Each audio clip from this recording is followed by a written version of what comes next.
Bad things happened in quarantine, flash fiction, horror, the life-changing magic of eliminating refuse. It was the worst thing I've ever done, and I didn't even think about it. I said, work will set you free, like it was just an office store commercial jingle. And about 20 minutes later, I realized it was a Nazi slogan. I said it to my kids. I'm an awful mother. Isn't it true? Oh my God, Mother of the Year. What I was working on was just this really simple thing. I want everything to get organized during this quarantine situation. It has to be that way. We're not going to get anywhere cooped up in our houses with detritus piling up everywhere, and the kids should help. I don't care they're 5 and 7 years old.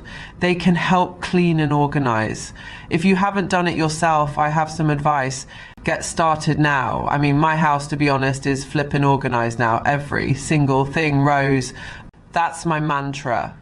Put the groceries in rows, put the laundry in rows, put the mail in rows, organize first, then set out the work schedule. They will do it just as you ordered.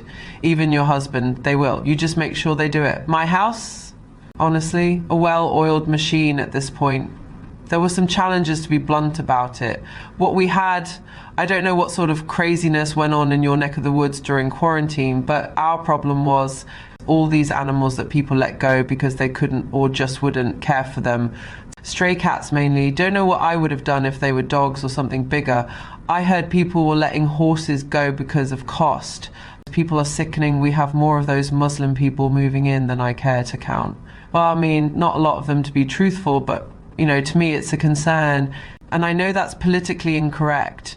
We have plenty of those disgusting white supremacist pigs too, I'm sure, because I see them riding around making noise on their motorcycles with their fat tattooed bodies, and I'm sure those inky symbols are some kind of secret code I don't get.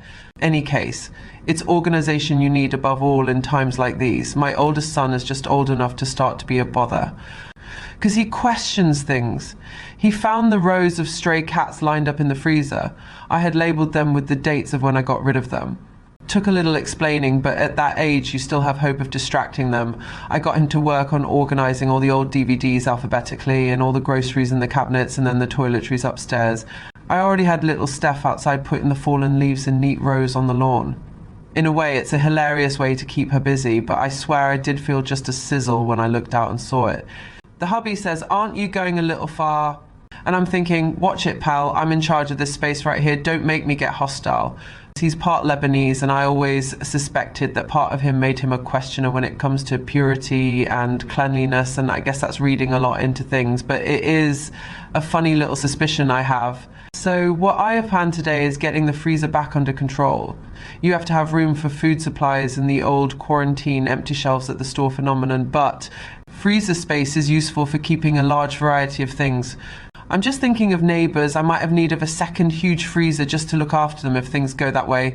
Steph is about 3.5 feet tall. Sean is 4'1". They are very limber, and I don't think it's necessary to break any bones or anything, nothing like that. It's just a question of fitting things in cleverly, and I know how to do that. I've done it in my mind. That's key, and then you just make it happen. Right now I have to put on my TV show, frivolous as it is, and so help me, it better be quiet around here when I do so.